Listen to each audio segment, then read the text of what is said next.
કરીને ઉંદરભાઈ નાસી જાઓ, મહેરબાની કરીને ઉંદરભાઈ નાસી જાઓ. આખી રાત બોલી બોલીને થાકી જઈએ પણ ઉંદર બહાર ના નીકળે. પછી મોટા વડાપ્રધાન આવીને બોલે, ચાલો હું વડાપ્રધાન વિનંતી કરું છું કે તમે બહાર નીકળી જાઓ. પણ ઉંદર ઘરની બહાર ના નીકળે. અને ફોજદાર આવીને બોલે, ચલો બહાર નીકળી જાવ, નહીં તો કાયદેસર કડક પગલો લેવામાં આવશે. બિચારો ફોજદાર થાકી જાય પણ ઉંદર ઘરની બહાર ના નીકળે. પણ એક ઘરની અંદર જો બિલાડીનો પગલો પડે અને વગર માઈકે બોલે મિયાવ મિયાવ, ઉંદરડા કહે છે જવું જવું ના, ઉભા રહો ને ભાઈ, ગોઠિયા ખાવા ઉભા રહો. પણ એક નમૂનાનો ઉંદર ઉભો રહે ના, ઉભો રહે. એટલે શાસ્ત્રકારોને લખવું પડ્યું છે કે બિલાડીના પગલોથી ઉંદર જાય અને પ્રભુજીના પગલોથી સુંદર થાય. ઘરમાં સાપ નીકળતા હોય અને તમે નોળિયો લાવો તો નોળિયાના પગલોથી સાપ જાય અને સંત સાધુને પગલે પાપ જાય. એટલા માટે ઘણા નથી કહેતા કે ભાઈ અમારું ઘર પહેલા બહુ દુઃખી હતું, પણ અમારા પ્રવીણભાઈ વહુ આવ્યા હતા પછી કે અમારા ઘરમાં સુધારો થઈ ગયો, લીલા લેર થઈ ગઈ. ઘણા વળી શું કે અમે આ ભેંસ લાવીને પગલે સુખી થયા. હું વાગરા તાલુકામાં ગયેલો, કલમ ગામ છે, તો એક વરાજી મને એનો બંગલો જોવા લઈ ગયા, 10-12 લાખનો બંગલો. નીચે ભોંયરાના રૂમમાં એક બળદ બાંધેલો, પૂછડા વગરનો બળદ. એ વરાજી કે છે 70,000 રૂપિયા ઘરાક આવી તો આ બળદ નથી આપ્યો. કે આ બળદના પગની અંદર ચારે પગમાં પદ્મનું ચિહ્ન છે, તે બળદના આવવાથી હું આજે 10 લાખ રૂપિયાનો માલિક બન્યો. નહીં તો પહેલા બહુ ગરીબ હતો. તો મેં વિચાર કર્યો જે બળદના પગમાં એક જ ચિહ્ન છે, શંખ ચક્ર ગદા પદ્મ 4 પ્રભુનો આયુધ, તો પદ્મનું ચિહ્ન છે, તો પવિત્ર બળદના પગલોથી એનો માલિક સુખી થતો હોય તો સૌથી પવિત્ર પગ કોના ભાઈ? પરમાત્માના, જેના પગની અંદર 16 ચિહ્ન છે. સૂર મંદિર આણંદ સહર્ષ રજૂ કરે છે સત્સંગ મનોરંજન ભાગ ચોથો. પરમાત્માના, જેના પગની અંદર 16 ચિહ્ન છે. 16નો આંકડો બહુ નસીબદાર કહેવાય. ચંદ્ર બહુ ખીલે તા કે 16 કળાએ ખીલે. પૂજન તા કે 1604 પૂજન. કન્યા બહુ સારી હોય તા કે 16 વર્ષની સુંદરી. કોઈ એવું કહે છે કે 80 વર્ષની સુંદરી લાયેલી છે? ના, 80 વર્ષે ડોશી થઈ ગઈ હોય. ત્યારે ભગવાનના પગમાં 16 ચિહ્ન છે. એ પગલોની જે પૂજા કરે એનું ઘર, એનો વ્યવહાર, એની બુદ્ધિ, એની શક્તિ 16 કળાએ ખીલી ઉઠે. એના ચરણોમાં ચિહ્ન છે 16 રે સ્વામિનારાયણ.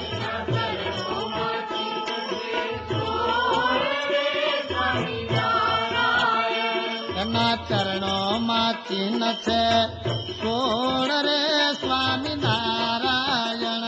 એના ચરણોમાં ચિહ્ન છે 16 રે સ્વામિનારાયણ.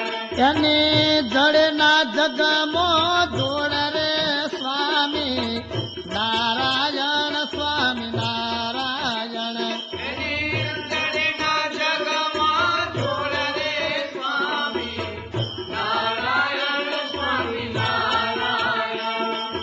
વાલે કરી છે મેર રે સ્વામી નારાયણ. વાલે કરી છે મેર રે સ્વામી નારાયણ. અરે થઈ ગઈ છે લીલા લેર રે સ્વામી નારાયણ, સ્વામી નારાયણ. અરે થઈ ગઈ છે લીલા લેર રે સ્વામી નારાયણ, સ્વામી નારાયણ. બોલો સહજાનંદ સ્વામી મહારાજની જય. શ્રી નરનારાયણ દેવની જય. શ્રી લક્ષ્મીનારાયણ દેવની જય. વિઘ્ન વિનાયક દેવની જય. પવન સુત હનુમાનની જય. તો બોરકા ગામની અંદર સંત પધાર્યા છે. એમની સપ્તાહમાં સરપંચ હંસરાજભાઈ જે છેલ્લી રાત્રે કથામાં બેઠા છે અને આ સંત પ્રભુના ચરણનો મહિમા કહી રહ્યા છે કે જગતની અંદર જેને સુખ જોઈતો હોય પ્રભુના ચરણમાં છે. સુરપુર નરપુર નાગપુર તીન મેં સુખ નાહી, કો સુખ હરિ કે ચરણ મેં, કો સંતન કે મોહી.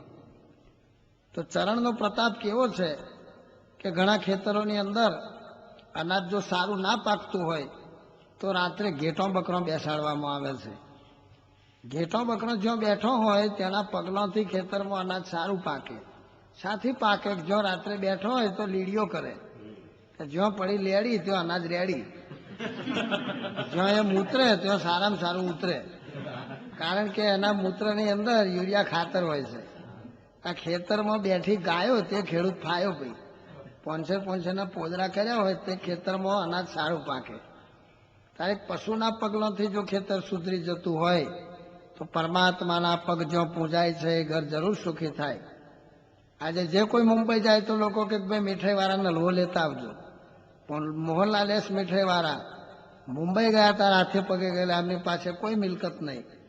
એના ગુરુએ નિયમ આપ્યો કે તમારે જો સુખી થવું હોય તો પ્રભુના ચરણની અંદર રોજ 1000 તુલસી ચડાવીને પૂજા કરજો. જગતના લોકો ખુરશીથી રાજી થાય, જગતનો માલિક તુલસીથી રાજી થાય. પત્ર પુષ્પ દઈ પૂજા સે જે જન રે, એકાગ્ર રાખીને શુદ્ધ મન રે, તેના અંતરે થાશે પ્રકાશ રે, સુખ લેશે અલૌકિક દાસ રે, તે સારું છાપી દીધો ચરણ રે, જે છે મોટા સુખ નો કરણ રે. તો પરમાત્માના પગ ઉપર મીઠાઈ વાળા શેઠ રોજ સવારમાં 1000 તુલસી ચડાવે. 3 વાગ્યાના નૈધોન પૂજામાં બેસી જાય, 3 કલાક વિધિ થાય. જે કરે વિધિ તો રીજે કરુણા નિધિની વાત થઈ જાય સીધી.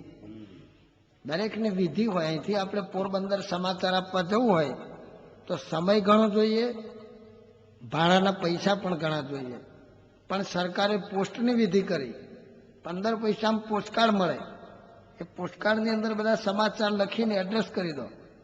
પૈસા ખર્ચો 15, પોસ્ટકાર્ડ લખીને નાખો લાલ ડબલાની અંદર તો પહોંચી જાય પોરબંદર. બોલો 15 પૈસામાં કામ પતી ગયો. પણ એ સરકારી ડબલું જોઈએ ભાઈ. પછી કોઈ વિરોધ કરે કે મારે કે સ્ટીલનો ડબ્બો છે. ઓ ભાઈ તાર કે પિત્તળનો હોય તો શું ધોઈ પીવાનો? તારા ડબ્બામાં જો નાખીએ કાગળ તો એ ખીંચે ના જાય આગળ. એ તો સરકારનું લાલ ડબલું લબડે હતા, એમાં નાખેલો કાગળ આગળ ગબડે ભાઈ. જે નદી દરિયાને મળતી હોય એ નદીના પાણીમાં તમે ચમચી દૂધ રેડો તો એ પાણીની સાથે તમારું દૂધ સમુદ્રને પહોંચી જાય. પણ રોડની ગટરમાં કોઈ 5 પછી ક્યાંક દૂધ ઊંધું પાડે તો ટીપું દૂધ દરિયાને પહોંચે નહીં. એમ પરમાત્માનું જે સ્વરૂપ છે શાસ્ત્રમાં લખેલું છે, શિક્ષાપત્રી વાળા 66મા શ્લોકમાં કે ધર્મવંશી આચાર્ય જે સ્વરૂપની પ્રતિષ્ઠા કરી હોય એ મૂર્તિ પૂજવા યોગ્ય છે.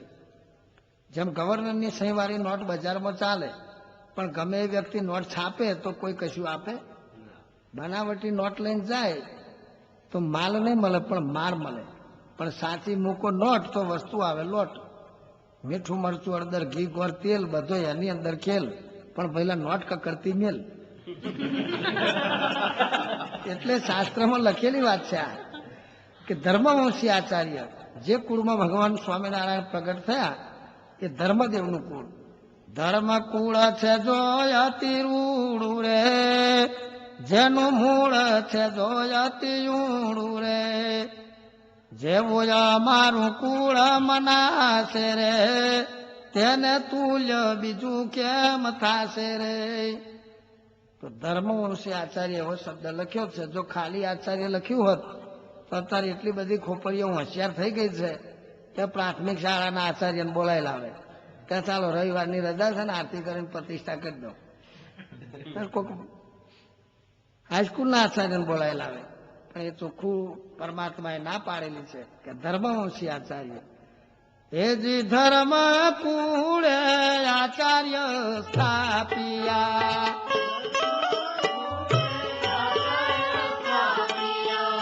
ધર્મ કુળે આચાર્ય સ્થાપિયા, ધર્મ કુળે આચાર્ય સ્થાપિયા, લાખેણા દીધા દેશ વિભાગના લેખ રે, સદાનંદ સ્વામી વડતાલ જોતા ત્રીજી મૂન સાંભરે. લાખેણા દીધા